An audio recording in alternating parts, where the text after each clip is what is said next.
You're welcome back to JoyNews Desk. Now, the Chamber of Corporate Trustees, also known as the Pensions Chamber, says it rejects the proposed debt exchange program announced by government Monday, December 5. Now, Finance Minister outside a press conference yesterday, invited bond-holding institutions, including pension fund managers, to exchange their old bonds for a package of new ones to be issued by the government. Now, the announcement is the latest among a raft of measures government is rolling out in bid to service its 137 million Ghana cedis domestic debt. Now, it is also in a larger context to turn around the economic fortunes of the country amid the ensuing crisis. Several labor unions, including NAGRET, have since the announcement warned government to stay off their pension schemes, particularly having assured them earlier that such funds will not be affected by haircuts. Now, the Chamber of Corporate Trustees is the latest to resist any attempt by government in proceeding with its intended domestic debt exchange program, which will affect pensions, has rejected the government's debt exchange program, according to a statement released on behalf of the Chamber of Corporate Trustees of Ghana. And it reads that it is injurious to the interests of contributors to pension schemes.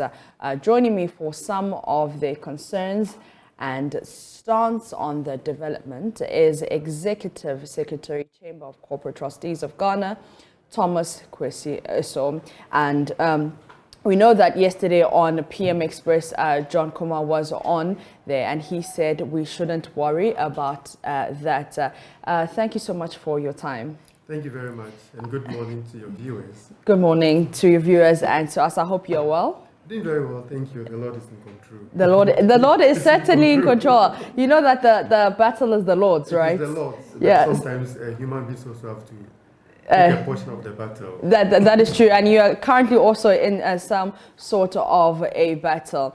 Now, you think that government could explore other alternatives to servicing its domestic debts other than touching your bonds? And how would you propose they do that? Thank you very much. I would say that, yes, there is a need for a debt restructuring as the government have already put out there. And all of us were expecting that if there's any debt restructuring, it should be one that will also favor us in what we do. Mm-hmm. Because if you look at the chamber, we represent the corporate trustees of Ghana. I mean, corporate trustees who are in management and administering pension funds on behalf of contributors. Yeah. And therefore, we hold a significant also portion of government bonds also. I think about, as the minister put it, about 20% of bondholders are the corporate trustees. And so we know that the economic also is in a bit of distress, and there's a need for a kind of debt restructuring to ensure that we all can bring the economy to the level that we can all play and enjoy in it. So we agree to that stance by government. But what we have taken issue with is the approach that was used, and then what is being proposed to us. In fact, the minister didn't actually say it's a proposal. It was like, this is what we can do for you. Yeah. This is what we have done. Either you take it, or the next option is to default on that, on our bonds. So we have rejected the position of government because we think that that position is very injurious to the business and also to contributors into pension funds. Don't forget that pension funds are our own earned income, that a portion of it have been taken and then put in a fund, a retirement fund, so that when you go on retirement, you can have access to those funds and then have a certain level of standard of living, or to be able to meet your cost of living when you are not earning any active income. And so the approach that government have taken, we believe that it will not help contributors, and that is why we have rejected government's proposal. Well, last night, speaking on PM Express, John Kumar, he admitted that pension funds may be hit hard by the debt exchange program. However, government's liquidity buffers have been put in place to, ensure that these funds do not collapse. What do you have to say to that, assurance by the government? Thank you very much. I can say as of now, none of us even know how that liquidity provision program is even going to work. We don't even know what is the modalities. We don't even know how do government even provide this liquidity to help us so that the business do not is not affected, or contributors or pensioners who want to withdraw their money are even affected. So we don't even know the structure. Just like we also don't know what was going to be involved in the debt exchange program, only to be informed on Friday and to be announced on Sunday. And I believe that if we all can see what is going to be the structure, we can also make our contribution, because the pension fund industry is a very complex and sensitive industry. Yeah. You know, the monies that we receive are not our monies. They are the monies from workers whose part of their salary, 5% or even more, have been deducted and remitted to us. So it's not our money. And therefore, if you're not very careful and we don't understand what it is, as of now, I've heard the deputy minister say that when I was even at the meeting, that was also said. But we don't even know what structure this liquidity support is going to be. So we don't even know how it's even going to impact positively on the operations of the pensions industry yet. I mean, you rightly mentioned that it's the monies of the workers, you know. Have you spoken to any of these workers? Have people come to your offices? What are they saying? Like, what are some of their concerns? What questions are they asking? I believe that I can just sum up the concerns of workers with what the organized labor have actually put out. I mean, a lot of them will call you, they'll call their trustees, they'll call me as a chamber and ask the question, so what are you doing so that our monies are not touched? And that is basically the question everybody will ask you. Some have even called to explore if there is opportunity for them to even withdraw their provident funds, and even if it is possible, if they can even get their pension funds. But we know that for the pension funds, you can never withdraw it until you are actually on either voluntary or compulsory retirement.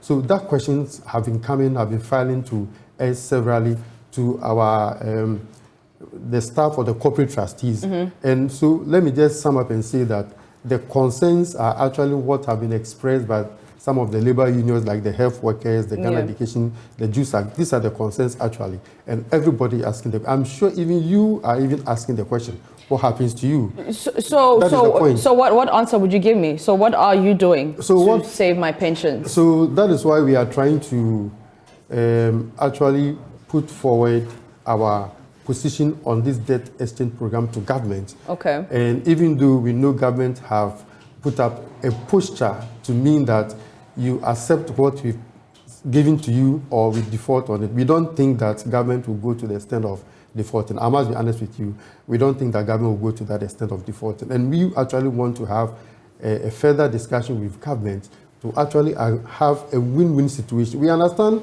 the situation that economy finds itself. We rightly understand.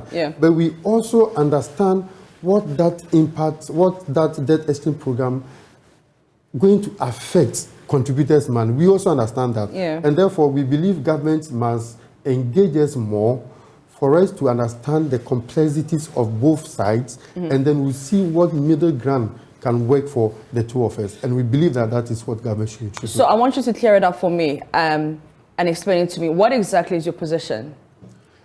I mean, part of the position actually has to be the fact that we are not accepting any zero coupon. So you're rejecting it? I mean, we are not accepting zero coupon.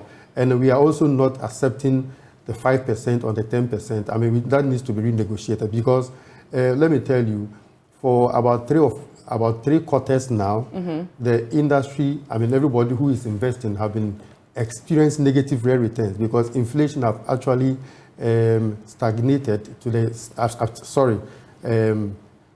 inflation have actually increased to the extent that it has even risen more than coupons that are being paid on investments that are on the market. So we've been experiencing negative real return. And therefore, if we are going to receive zero coupon and 5 or 10, what it means is that this negative real return is going to extend for about 3 years. Even though government at the meeting promised that they are going to control, or they are going to manage the economy in such a way that inflation will be brought down to single digit. But I mean, looking at inflation around 40-something% now, how long would that take before inflation can be brought to single digit? And therefore, I mean, zero coupon, 5% and 10% is too low. I mean, it's too low to be, I mean, accepted at this time. All right. Before I let you go, in his press conference, the finance minister says we should work together. We should all sacrifice, and you say that the chamber will meet them halfway. What is that halfway? What are you guys doing to help governments? I mean, like you said, and we all know it's that we're currently facing a really tough time, or we're in a really tough time economically. So what will you guys do to try sort of meet government halfway? Because this is the proposal, this is what they're giving you. You said you are rejecting it. So how do we meet in the middle? Well, let me also assure you that we've also had our discussions, and then we've also had some figures that have been coming out. But at this time, I think it will be too early to also come out with what figures we are also expecting. But we believe that if we have the opportunity, which we think should come as soon as possible, to engage government, we'll give government what our position actually is going to be. As I'm sitting there, if it's not for your invitation, I've actually finished with a letter on our position, on our response that we are going to send to the Ministry of Finance. And we hope that this letter will actually receive the necessary attention, and therefore will be invited to actually discuss this forward. I mean, we understand the situation. Yeah. I mean, it's better to save the little that is left now than to leave it at all or dissipate it. But we believe that government also must understand that if it should be a win-win situation, then it shouldn't be the proposal that is put on the table. We need to meet each other halfway. We need to meet each other halfway. That is Mr. Thomas Kwesi, who's the Executive Secretary of the Chamber of Corporate Trustees of Ghana. Thank you very much for your time, sir. Thank you very much. Now, let's go to the Ashanti region, where farmers there in the town of Jankoba, one of Ghana's largest ginger production hubs, continue to incur post-harvest losses as Promised Ginger Preservation Factory sits in ruin. Now, the Ginger Preservation Factory, promised under the One District, One Factory in 2020 for the farming community, sits among weeds while the farmers apply conventional methods, which is yielding less profits. Love FM's Nana Boache Dankwa was in the community to interact with farmers and has come through with this report. Ginger is undeniably important in every household. Here in Jankoba, it is cultivated by everybody.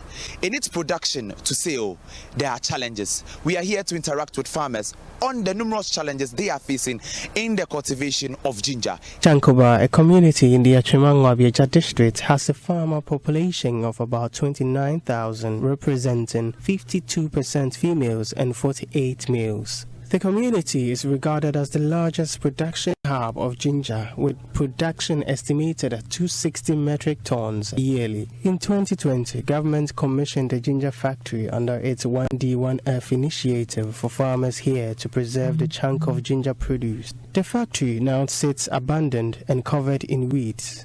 Ezekiel Opon, a ginger farmer at Jankoba, has been in the farming business for a decade now. The 26-year-old points out some significant losses the community is making due to the inability to make the factory operational.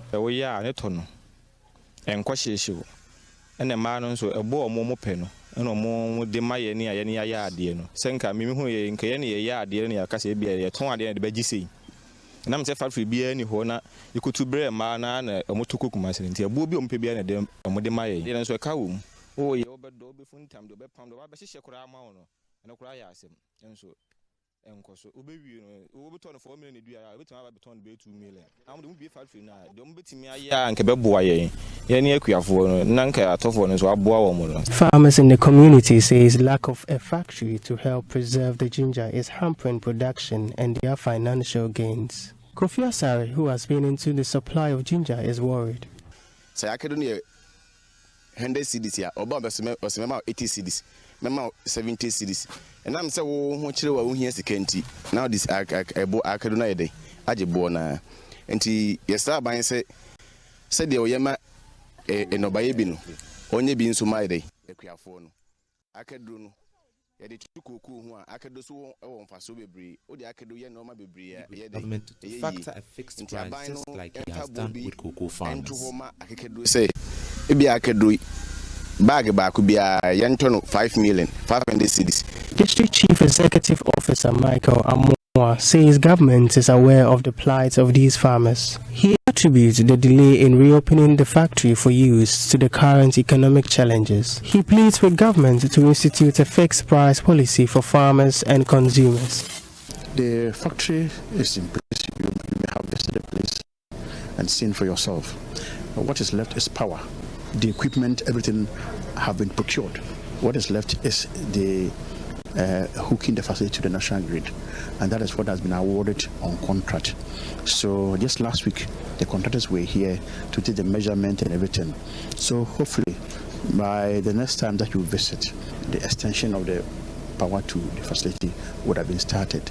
So this is the newly established Jankoba Ginger Factory through government's public-private partnership.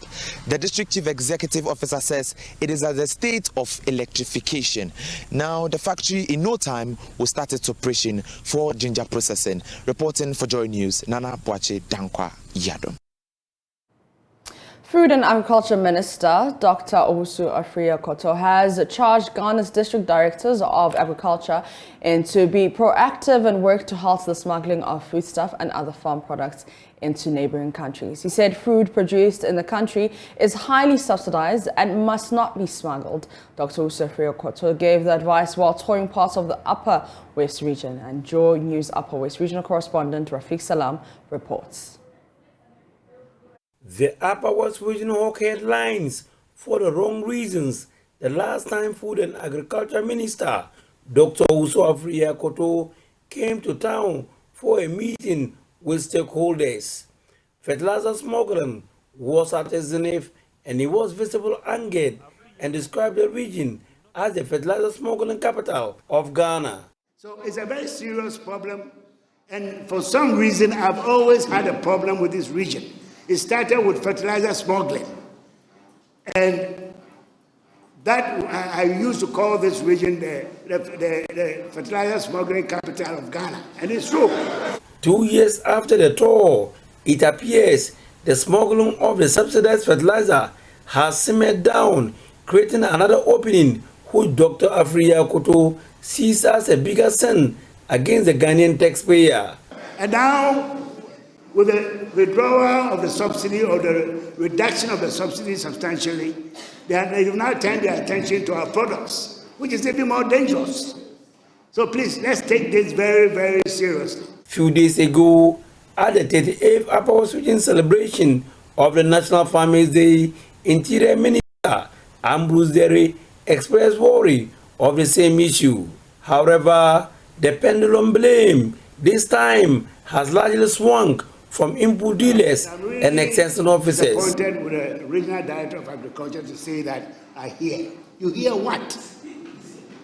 This is the sweat of the Ghanaian farmer, the sweat of the Ghanaian taxpayer, and you are in charge of the region. If you hear, you have to take action. At least you have to dedicate all the border districts. You have the district directors of agriculture. You should be able to collect information and tell us. And send reports to us that this is what we are learning, so many tracks of this crossing, of this product. You just don't sit and say you hear.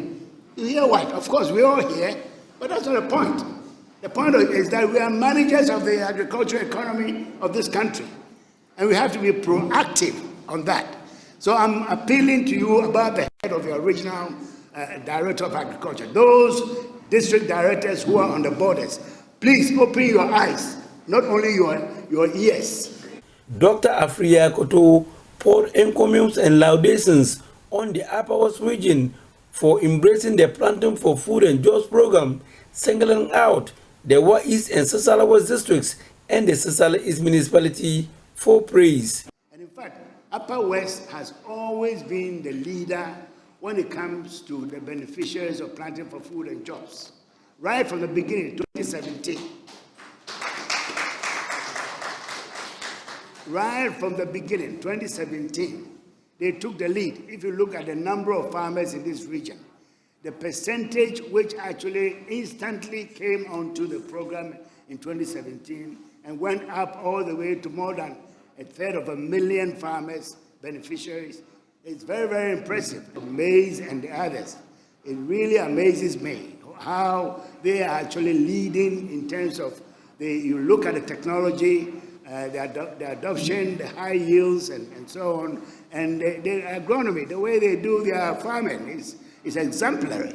This is a model that the whole Ghana should come and learn how it's been possible for these 3 districts to stand out. I mean, I go to everywhere in this country, and I'm always impressed when I come to your districts about the way agriculture is being handled.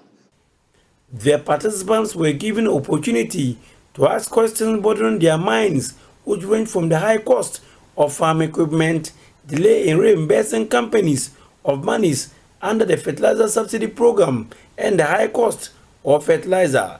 The Food and Agriculture Minister urged farmers to go for organic fertilizer, which is cheaper than inorganic fertilizer. I tell you, the price is 350, 400 Ghana cedis per bag. It's not coming down in any time soon. So don't make up your mind that you wait till the prices come down before you buy. You will never buy a fertilizer. And I'm being very factual. But the fact of the matter is, even if fertilizer prices go up to 500 Ghana cedis, it still makes a lot of sense to buy your improved seed and apply your fertilizer, because you are getting 3 or 4 times what you would get without using that. And when it comes to the arithmetic of it, you make a profit. So no matter how you look at it, you cannot escape. The only thing escape you can have is to turn to organic fertilizer, which we are promoting. And we have so much organic material, especially in your area in the savannah, with so many livestock and so on, droppings and poultry droppings and goat droppings and all that. You can utilize that to substitute for the inorganic fertilizers, which are expensive. And this one, most of it is really not expensive, except that trying to put it together in a traditional way and applying it, they mean a little more labor to do it. But I can tell you, it's really worth it. Dr. Afriya Koto earlier called on the Upper Osujan Minister, Dr. Hafiz Bisali, at his office. Reporting for JoyNews, Rafik Salam.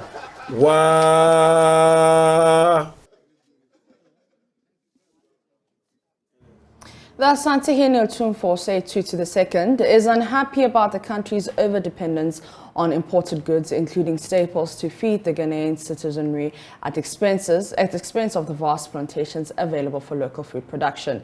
He believes maximizing local farming would reduce the expensive importation of food crops to help save the depreciating cedi and eventually restore the exasperating economic situation. Otumfuo was speaking during a courtesy visit by the 2022 National Best Farmer at the Manshia Palace. Despite the sizable land resources available in Ghana, the country is yet to be self-reliant in its agricultural production, as it currently imports food staples including rice and tomatoes.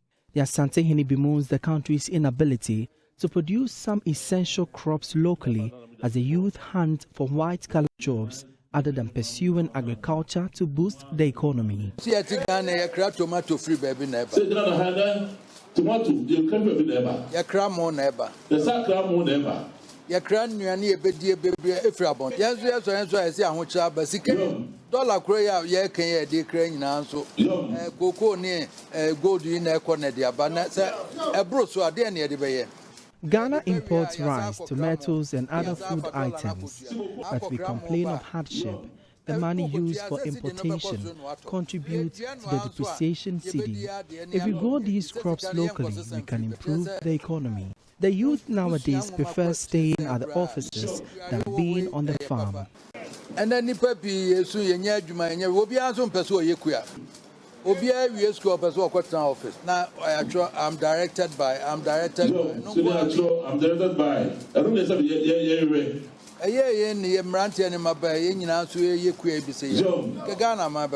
A delegation from the Jabin Traditional Council, including the 2022 National Best Farmer, Nana Yausrebo's son of Jabin, paid a courtesy visit to the Manshia Palace. The Asante-Hene, amazed at the achievements of Nana Yausrebo, admonished other traditional leaders to follow in the footsteps of Achempem Hene to take up agriculture in providing a livelihood for their indigents. Every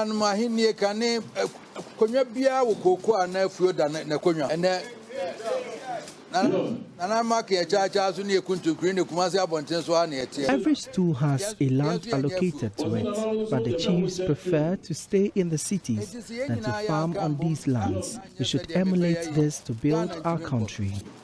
Nanaya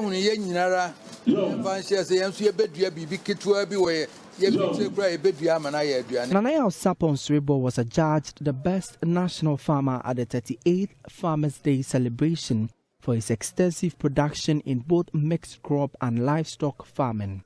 With current technological advancements in farming, the 43-year-old mechanical engineer reiterated the urgency for the youth to be involved in farming. With technological advancement, farming is not the hoe and cutlass method that we used to know, and it's not the small-scale method that we used to know. Farming has really advanced, whereby you can do a lot of things with technology that has come up. So it is good for the youth, with the education that they have, to get themselves involved. And also, as you can see, we have to phase out the aged. You see, and because without farming, without agriculture, as a nation, we cannot survive. For JoyNews, Emmanuel Bright-Kweku reporting. Ladies, I'm sure you've already imagined your hairstyle for Christmas. I know I have. Well, have you counted the cost as well? If you haven't, you'll have to budget extra for your Christmas look. In today's Living Standards series, we head to Makola, where wig dealers say the inflation bug has hit prices.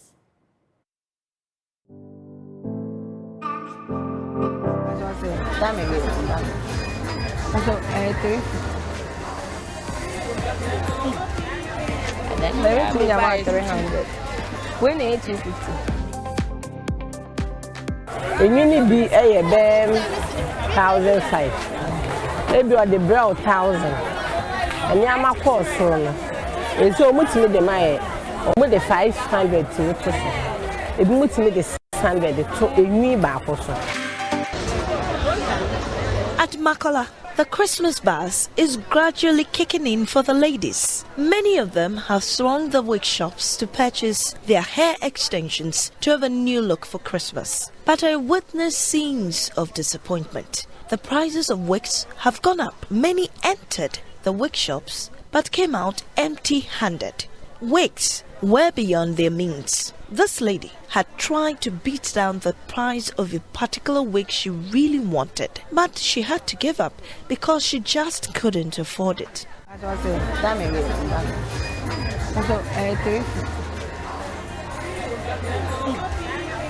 How much is that wig? It is 350 Ghana cedis. I can give it to you at 300 Ghana cedis. So does it mean that the prices are increased every day? But I was here last Thursday.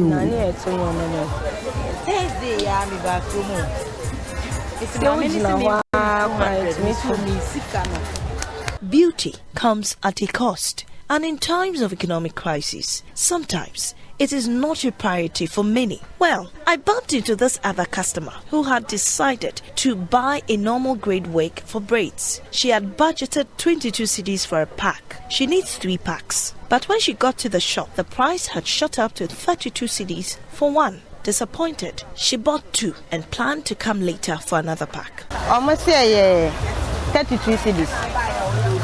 But my first number 23 cedis. Last month.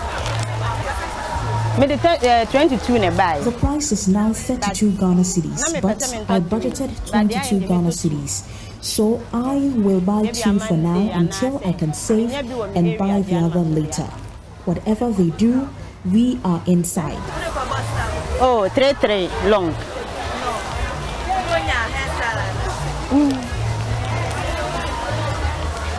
Yeah, the train going against 25th. Mrs. Felicia Otu diverted her clothing business into wig sales 6 years ago. The business was booming until recent challenges with the dollar and inflation rates slashed her capital, so was compelled to increase the price of hair extensions. Many of her customers have stopped frequenting her shop because they couldn't afford to buy. The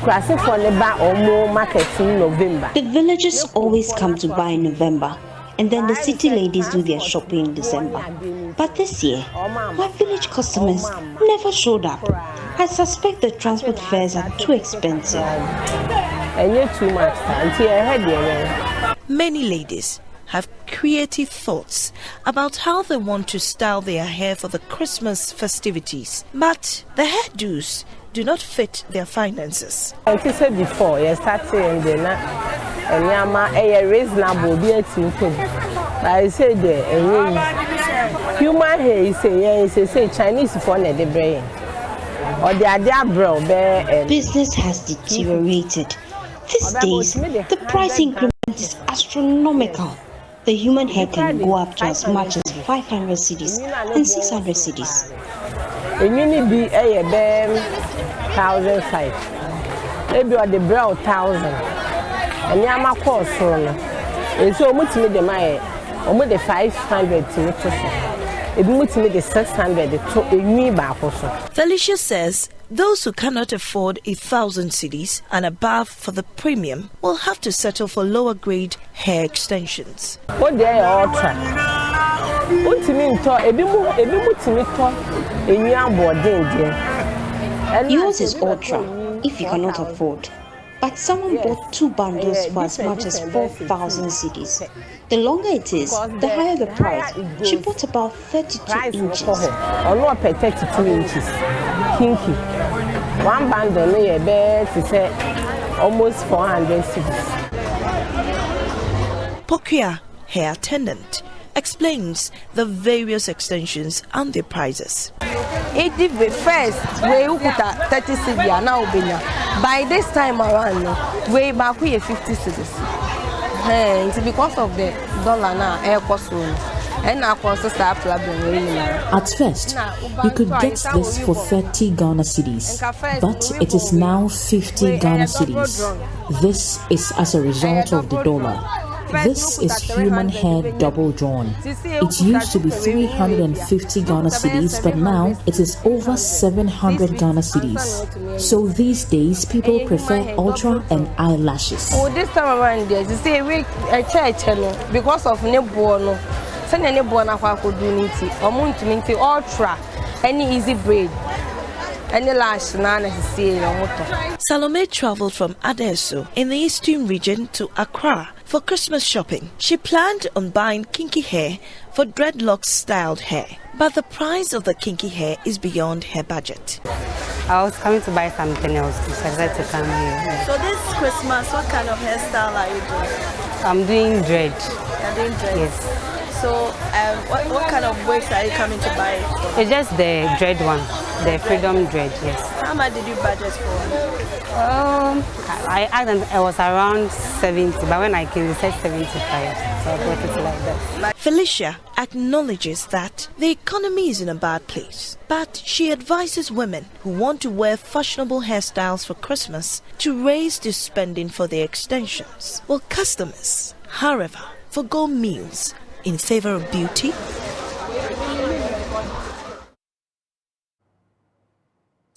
Away from that, incumbent chairman of the opposition National Democratic Congress, Samuel Ofosu-Ampofo, is lacing his boots to face perhaps his biggest political battle. He comes up against the incumbent General Secretary Johnson Ketia at the December 17 National Delegates Congress of the party. By all indications, this will be an intriguing contest. Win or lose, one of the contestants will come out politically bruised, but Mr. Ofosu-Ampofo is confident of victory. Alton Brober has more in this report. The gloves are off, the line drawn in the sand, and there is no holding back as incumbent national chairman of the NDC, Samuel Ofosu-Ampofo, sticks his neck out to face perhaps the biggest battle of his political career. He will face the General Secretary of the NDC, Johnson Ketia, in the contest of pride, supremacy, and command in the NDC. But he's absolutely certain he'll retain the chairmanship slot. Just 2 years in office as chairman of the party, together with my team of dynamic executives, we were able to increase our seats in parliament from 106 to 137. And our presidential votes also moved from 4.8 million to approximately 6.3 million. A very quantum jump. With your support, we can rescue our beloved country from the clutches of the Akufo-Addo MPP government that has brought untold hardships on Ghanaians. Samuel Ofosu-Ampofo has had an illustrious political life since age 29, when he was first elected as branch organizer for the Fantiako constituency in the Eastern region. He will later go on to become a district chief executive, a deputy regional minister in the Eastern region, national organizer of the NDC, and a local government minister.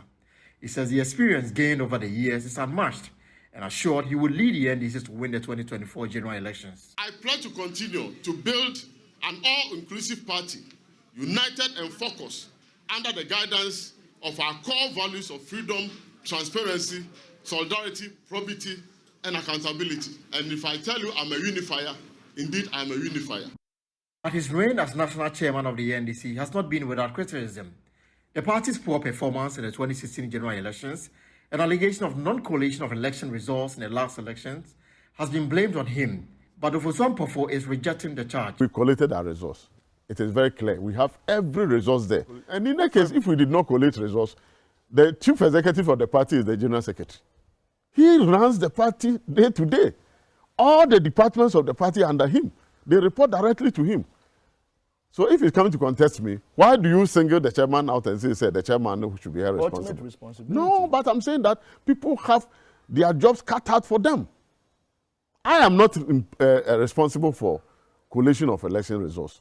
He also believes the contest between him and Mr. Asiedu Nketia could have been avoided, as it risks dividing the party ahead of the crucial elections in 2024. This move is a wrong move. It is not a politically correct decision. It may pursue a personal interest, but we should have looked at the larger interest of the party. And there were moves by the Council of Elders. His Excellency President Mama Nkasa making moves more than 1 year ago. And the General Secretary said that he had not taken a decision and that he has options. And so there were moves. There were every effort that was made to prevent this from happening. But, well, you can force the donkey to the riverside, but you cannot force it to drink. And if the person says, I'm going, it's a constitutional right. But I think that that right is not in the interest of the party. But as delegates of the NDC decide who should lead the party, supporters of Samuel Ofosu-Ampofo have one demand for their candidate, Kum Ntontom Preko, to wet, kill mosquito once.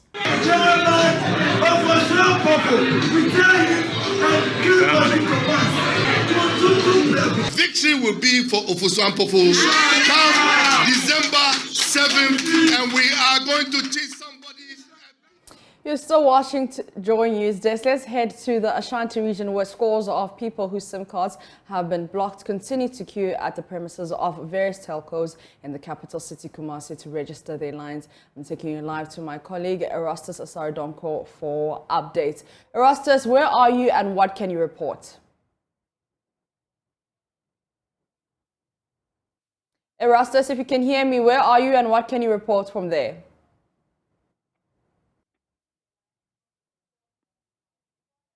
Erastus Asaridonko is at premises of a telco in Kumasi, and he's coming to give us an update. We understand that some people have been in the line or queuing since 6 a.m. and Erastus Asaridonko will give us those updates. Erastus, where are you and what can you report? Here at the MTN office at Maxima, which is close to Bomso in Kumasi. Now, I must say that the blocking of SIM lines that are not registered is biting hard on their owners, as people queue up very early in the morning just to get their SIM lines registered and unblocked so they can go back to their lives. So if you look at the number of people here, there are others in queue winding all over to that side. All have been queuing here since morning. Some came as early as 5 a.m. trying to get their lines registered so that they can get back to their lives. Many of them have their lines blocked totally. There are others who are telling me that they have tried the registration twice and they thought that they are done, but then they came back here, their lines are blocked, they cannot make calls, and so they have come back here to try to get the lines properly rectified and registered. I'll try to speak with a number of them to find out why they have waited to this time to get their lines registered. Let me start with you, boss. Let's say. Adum. Now, I don't want to up to this time. I feel I'll register online. Oh, and when say we should be asking, we know you be a Jumana, won't be for pen, but now Embajana say over the South Sim. To make a share and committee for number 2 a month for boom. Then companies no Mabel Shasha, Sinacoma boy, and say, I show Mr. Mamba. And then it's on a passive baby, about around 5:30, still a young young to storm so much on my be my name to be uncle.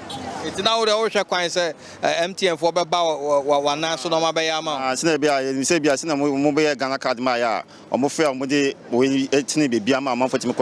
Come here and start my uncle boy. Aha, Thomas Oman and Samay. Almost 2 years in a day, it's a somebody guys. So, they are block line. You are blocking line by Friday in Mobroco. 2 minutes. We are coming from Uncle. Well, so what he's saying is that he knew about the registration, all right, but he was waiting. He says he works for somebody, and so he was waiting for his company, MTN, to come over, get people to come to their doorstep to register for him, and that is why he was waiting, but nothing happened. Now his line is blocked, he cannot make calls, and he's here in queue since 5:30 trying to get the line registered. There are some women who have also been here. Now, I don't know what time now register online. But my media. And so you buy and almost check your Mosia and your cry. We are the same. Because, yeah, I'm not me or just so, me register or just so. Yana, you dear now to do an eye, and so almost see. We are in the same phone, so Udi can first stage, you know, 1 year second stage. So, Mekoye, my admin signing a good win. Almost see an argument. Yeah, transfer on by my. So she is saying that she has done it before, and they captured her fingerprints and everything on the machine, and so she felt that she has registered, and yet her line is blocked, and so she's here again in queue, and he wants to know from them why her line is still blocked when she feels she has gone through the process and captured her fingerprints. Or then answer. Oh, I listen.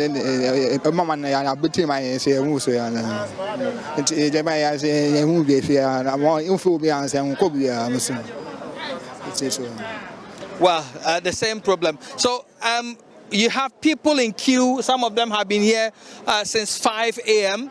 So you stay in the queue right from up there, and then when you get to this point, this is where we have the seats where people can sit and relax a bit and still follow the queue and be able to get their line registered.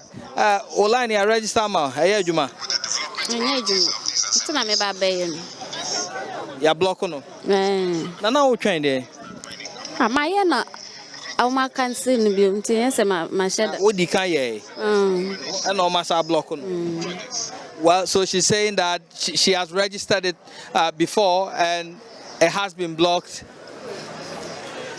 So the same problem. Let me speak with the last person here and then we can wrap up from here. Mama, what do you want to register? Papa ha ho ne ka ho ma ye me ensan fa so obi ama so na mama me ne me ma no aduane aboy ni nyina afam tiefo eti wo mo ya wo nya ni ye nya sa ye nya bi o mo nyi sika ma ye ni ento sam ne nto ntwene eno ana hia ye. Well, quite an angry customer there, and she feels she has done it 3 times. Now she's very angry. She wants them to take the money on her account so that they can throw the SIM away. That's what she said literally in Chi. There are a number of people who say they've gone through the process already, but then it has not gone through. Their SIMs are still blocked. They are here to rectify the situation and get their lines reactivated again. So from Maxima, here at the MTN office, Erastus Aridonko reporting. Back to you in the studios. Here in Accra, Ghana, I'm Mapitso Sebidi with JoyNews Desk. Up next is a business with Daryl Kwal.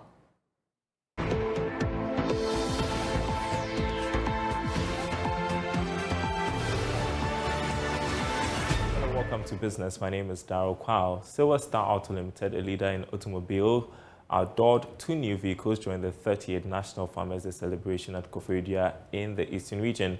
The 2 new vehicles, Peugeot Landtrek pickup and the Aisha truck, officially launched a few months ago, are said to be fuel efficient and robust to meet the demands of customers. Sales manager of Peugeot, Delali Windsor, said the company will continue to place value and importance on agriculture. Established in 1996, Silver Star Auto Limited has grown to be associated with luxury car brands in the automobile business in Ghana. As authorized distributors of Mercedes-Benz, Peugeot and Citroën brands of vehicles, with branches in Accra, Tema and Kumasi, the company's product line covers the full spectrum of automobile needs, including saloon cars, SUVs, vans, trucks, as well as buses.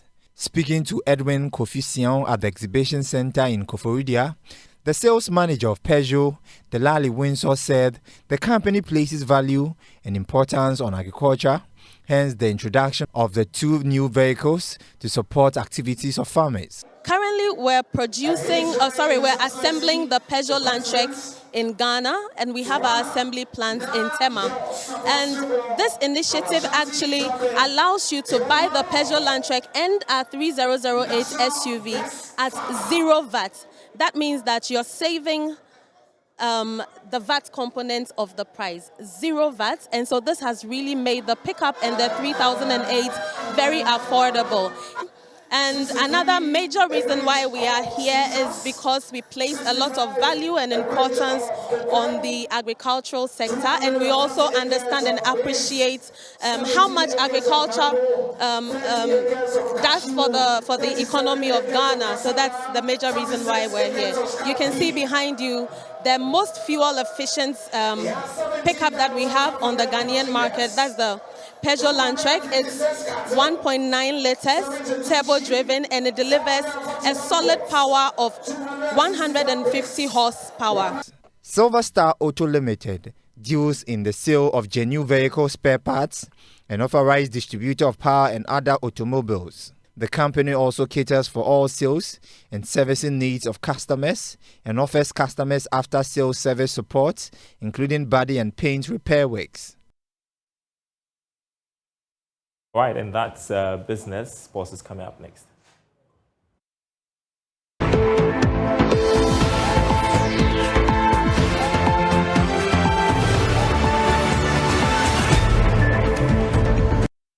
It's time for sports, and Mr. Bedo is here with me to give me all the updates in the world of sports.